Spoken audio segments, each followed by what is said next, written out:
is Mashkoor, co-founder and CEO for C-Square. C-Square is a technology company focusing on customer experience, digital engagement, automation via bots. It's been there for the last 10 years. We're a Pakistani company, and we do a lot of extensive work in the Middle East and Africa with large brands like Emirates Airlines, Saudi Telecom, Arab Bank of Jordan.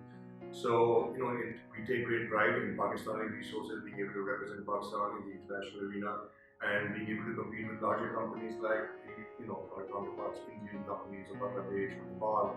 So, C-Square has been there for about 10 years. We've just also ventured into a BPO service, which is called CX Connect. So businesses that don't want to set up their own customer engagement setups, they can outsource from technology, manpower, end-to-end to us. So we have a reasonably good clientele on that. In addition to this, I also am on the board of a education trust, which is in Pakistan. We have vocational training and primary and secondary schools that we've adopted from the Sindh government. I think although we see Pakistan, we compare Pakistan to a lot of other countries and we say that we're far behind, but actually in reality, in the technology space, I think we're far ahead of a lot of countries neighboring to us. Especially in the banking ecosystem, I feel that in Pakistan, banks have been investing in technology for the last maybe 15 years. And now they're actually at par with all the international banks in terms of their infrastructure and in terms of their processes are concerned. So Pakistan by no means is far behind. We're much in the game. Obviously, I feel that the startup ecosystem did not get that support that it should have required or should have gotten about 10 years ago. It's been late, but still we have it. There are a lot of intelligent minds in Pakistan, good talent in Pakistan, that we've also hands-on seen that, sending Pakistani talent to the Middle East and getting phenomenal results. And one testimonial for us, one of the great testimonials is that Genesys CEO in San Francisco, he was told by the Genesys team that we've outsourced majority of our big deployments in the Middle East to C-Square, which is based out of Pakistan. We've never had one negative feedback from a customer. So that says a lot at a company level and then at an individual level. Obviously, the trends are changing. I can give you a very basic example. Initially, there were two pilots and two co-pilots in an aircraft, right? And now there's one pilot, one co-pilot, and now you don't even need a pilot altogether. You have drones effectively to fly it. So there's a lot of shift happening in technology, a lot of automation happening. We've seen that Alibaba warehouse being managed by robots. We see in our industry, in the customer service industry, voice calls, obviously call centers where everyone used to call, but the trends are changing. Your millennials don't want to call anyone and speak to anyone. They want to chat with someone. They don't even mind chatting with a bot, for example. So having that capability, interacting with businesses on social media, through a mobile app. So the trends are changing. Businesses need to sort of adapt to those changes. And so how we're adapting to those changes is that we've launched Pakistan's first Urdu speaking bot. It's called Ruba, Real Urdu Bot Automation. You can have any conversation with it in Urdu. You can chat with it in Urdu, you can chat with it in English, and we're now also doing R&D into Roman English or Roman Urdu because that's a huge market. So for that, I don't see Pakistan as the only market. I also see Saudi, Dubai, because there are Etisalat of the world, Saudi Telecom of the world, who don't want the labor class talking to specializations. They want bots to be servicing them. So that's the automation happening, and that's a shift in transformation happening in this technology. As far as Pakistan is concerned, we are very deep-rooted and well into the banking sector. I think today probably I can say that 65% banks use our technology and we have implemented, we support them and we have invested with them moving forward after the deployment. So banks is a sector where we are there. Obviously, there's a lot of innovation and there's a lot of changes happening there. So that's a good sign that it's a mature industry, and now they're talking about implementing bots and other technology that's more relevant to them. So that's one. The other industry that I think for Pakistan for us is something that we've not tapped into is the telecom industry, which I think has a lot of potential because the volume of telecom in terms of customer interactions are 10x more than in any other sector. So that's one. Third, I would say the government. The government right now, at least we see at the top level, there's some sincerity. Although it's unfortunate that still a lot of things are happening in silos. But there's a huge potential. So with a sincere government, if you put the right ingredients together and offer them something, I think they're very receptive to new ideas and new technology. 10 years back when we started C-Square, one and the only thing that we wanted to do and we did was collaboration.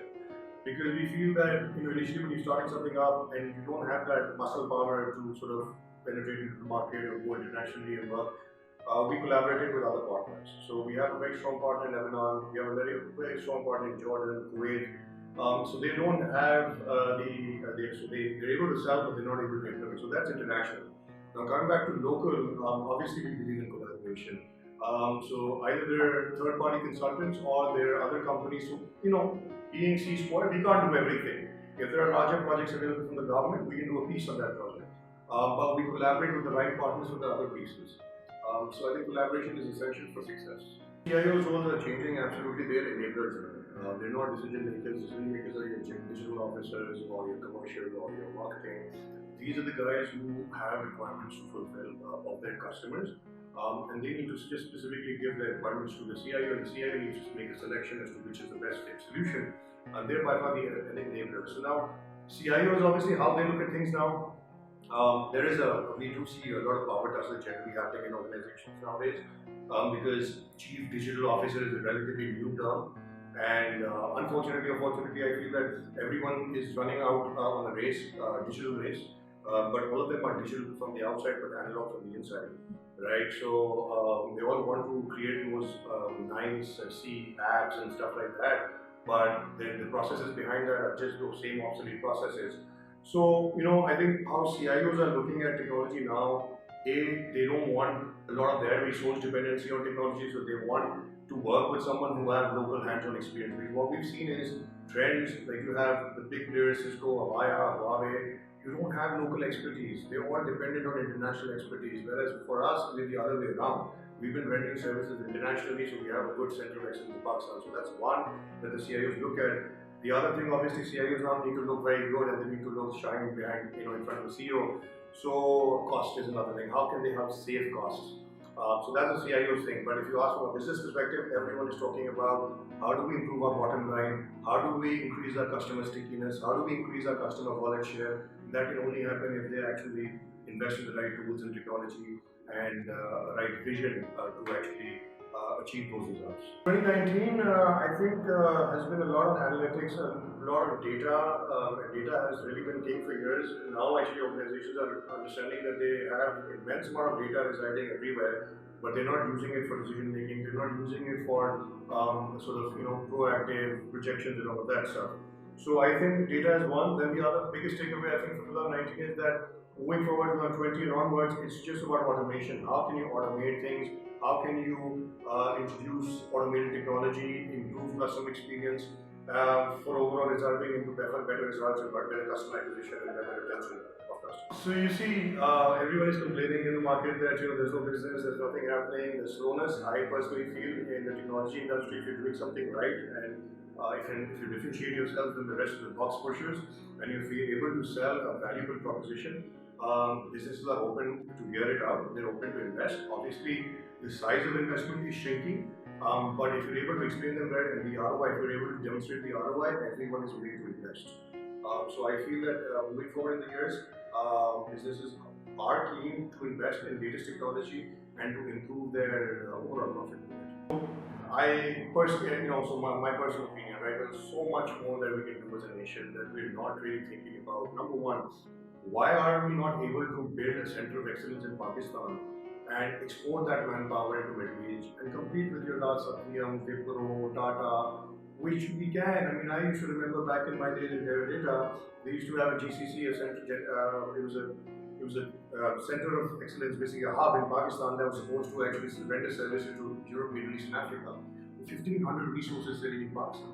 So if that's 1,500 resources just working on one technology, imagine if we can have a multi-technology landscape, if you have thousands of people here, imagine the amount of exports we can increase. Number one. Number two, we also need to work towards our relationships with our neighboring countries, right? Because why aren't we able to increase our exports? A, because Pakistanis don't get visas to majority of the places.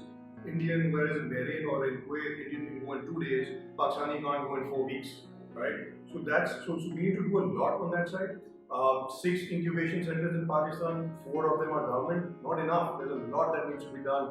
On the policy side, there's a lot that needs to be done. And one last thing that I want to say is that SME sector is your main contributor to your overall GDP. And right now, unfortunately, Jane and Jane mein, what the government is doing is destroying the SME sector. I'm hopeful that they will realize that they need to facilitate this SME sector. They need to grow this SME sector either by so what is growing, right? SME sector needs to scale up. They need money, and when their money is tied up in your cash flow is tied up in your business and data business, and then taxes, you have 6 different tax agencies, and if you don't pay them on time, then they have penalties. So it's actually restricts you from doing business. You are actually operationally, rather than doing your business growth objective, you are working towards fixing these day-to-day issues. So government really needs to improve that side, because I think if you kill the SME sector, you're killing your country's GDP and you're killing your country's overall economy. So that's something that we really need to focus on. We need to understand that customer behaviors are changing, they're ever evolving. How our behavior used to be 10 years back, it's not anymore the same.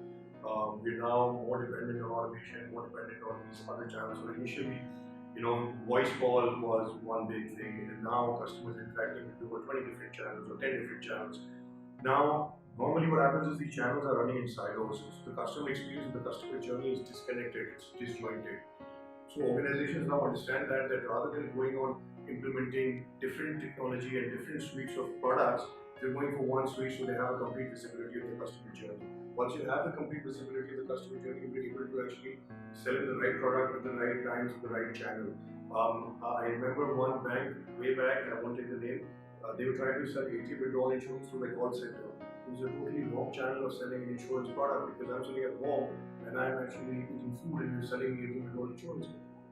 We enabled them to actually take that campaign on Canadian. So the first week they generated 4 million rupees, because while I'm withdrawing the cash, they said, would you like to insure your cash for 200 rupees? I said, yes. So on premiums of 200 rupees, they just generated 4 million rupees in the first week. So it's about customer experience. Is you need to know your customer journey, you need to know your customer behavior, and this will actually it will move. The behavior will move. The behavior will shift. The technology will shift. Now bots are very important. Conversational bots, concierge bots, that can really reshape the customer experience overall. I think one message for generally people who are watching, students especially, don't be fixated on one thing. कि मैं बस ये करूँगा. Try to learn new experiences in life. Even something that's not related to you, go explore it out, because they'll open your mind and they'll make you think. So don't restrict yourself to one thing or two things.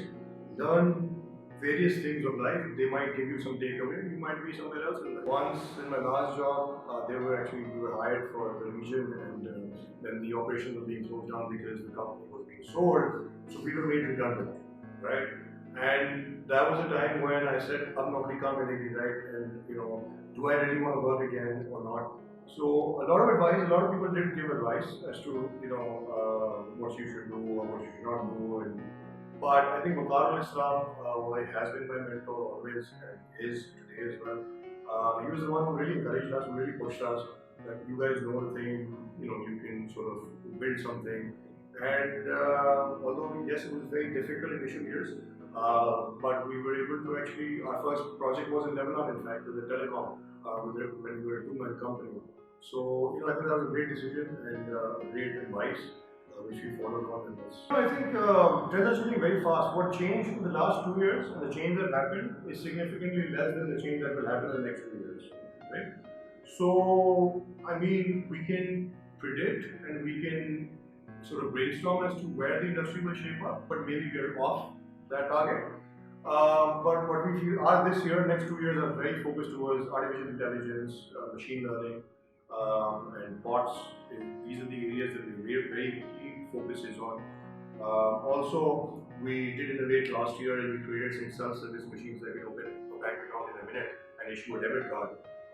So those machines are now going to pick up this year, these 2 years, because banks are now realizing they don't need those real estate, these large real estates. They don't need those large cash counters. They can have these kiosks, and obviously they can push our transactions on that. And obviously on AI and bots, I think that's where the shift is happening. That's what I think the next 2 years will be focused on. One way, and what I've seen is, number one, I think that nowadays I see CVs and I see one guy, he writes, I have a 10-year experience. When then I go down and I see 1.6 months here, 1.2 months here, 1.6 months here, that's not a 10-year experience. Actually, the person, before even becoming successful or a failure, he's switching jobs. So first of all, my advice for the millennials, you love to sort of switch jobs and you want to do something freelance, at least stick somewhere 2 years or more, maybe 3 years, and then switch. Plus, don't, if you're in finance, don't keep doing finance. Go explore something else. Like I love these management training programs of Unilever and other organizations where they expose you to every department. Right? So please try out everything new because you never know. I know this guy who's a computer science guy. He's one of the biggest photographers, the fashion photographers in Pakistan right now. Right? He had nothing to do with fashion, but he is. So get new experiences, do new things, meet new people, and try to do new things. Yeah. Pakistan's Zindabad.